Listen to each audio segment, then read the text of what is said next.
Let's talk with attorney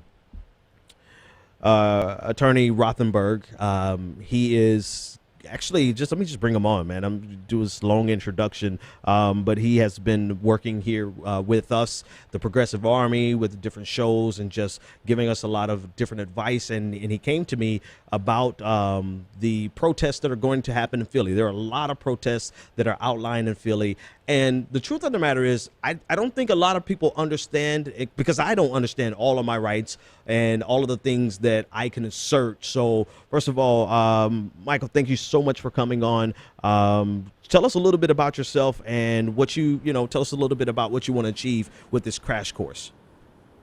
Thank you for having me on, first of all. But the most important thing that I'd like to achieve is that people can protest. It's their right to protest. And if they get arrested, no one is harmed. But most importantly, that people are aware of their rights, these constitutional rights that they do have. Mm-hmm.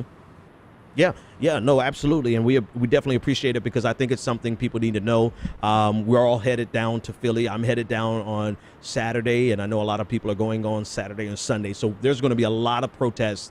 So what are our rights in terms of protesting? What are the limitations to those rights? And then we'll talk about what happens if we get arrested after that. Okay, first I want to start off, I'm going to explain the procedure and what happens and what your rights are, but the most important thing is for everyone to realize that realistically, the police are not going to have the manpower to accommodate all of these rights at the same time. So most likely, more likely than not, they're going to basically abate these rights completely. But in that regard, the most important thing to understand is that there's a big distinction between being detained by a police officer and being arrested. Mm-hmm. If you're being detained, it's basically like the police officer asking you certain questions, and you essentially feel like you can't leave if you wanted to.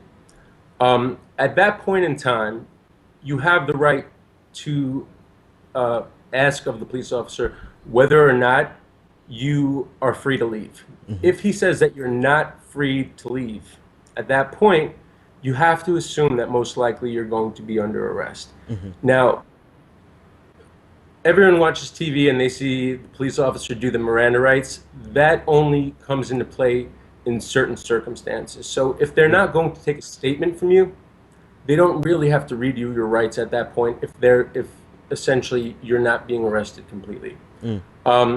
But at that point, if you feel like you're being arrested or you're about to be arrested, the most important thing you can do is immediately ask for an attorney. They can no longer question you once you have asked for an attorney. In addition to that, it's very important, do not say anything. Do not try to negotiate. Do not try to sit there and appease to the officer's sense of liberty and whatnot. He doesn't care, and he's going to use everything that you're saying against you. So that's extremely, extremely important. Immediately, if you get arrested, ask for an attorney.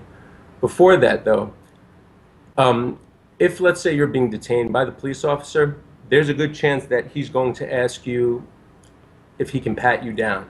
You have a right to say no. Mm-hmm. So at that point, what you need to specifically say is, I do not consent for a search. I do not consent for you to touch me in any of these circumstances. I want to say another thing. I should have started off with this, but despite how angry people might be, it's best to try and be as courteous with the officer as you can, because essentially it's going to be your word versus his, and it's better if you're recording something, whatever it might be, that he has nothing to say. He can't say you resisted. He can't say that you were being disruptive or you disobeyed any of his orders. So it's hard to do, I understand, but just be very courteous in those scenarios. Getting back to what to do in that scenario, if the cop detains you, you can say, why am I being detained? Now, at this point, he might not have anything or any valid reason to detain you, and it's called reasonable suspicion. In order for him to detain you, he has to have this level of reasonable suspicion. But again, due to the size of the protests, none of these rules are going to be abided by. So it's sad, but it's true. So if you happen to say, why am I stopped, or why are you asking me questions, whatever it might be, don't at all allow him to say, well, why do you think I stopped you? Anything in that circumstance. You don't want to give anything away. Right. You basically need to know that he has a right to ask you a question. You have a right to say, am I free to go? If he says no, that means that you're going to be placed under arrest. If you're placed under arrest, you have a right to request an attorney. Now, the officer's going to try and talk to you if you get arrested and say, listen, just tell me this, tell me that. No matter what it is, I'm going to let you go. Don't say anything. Every time he says a question, I want my attorney. Right. Which, beyond your name and maybe your address, because they're going to find that out anyway. But beyond that, I want an attorney. I want to speak to an attorney. I want to speak to an attorney.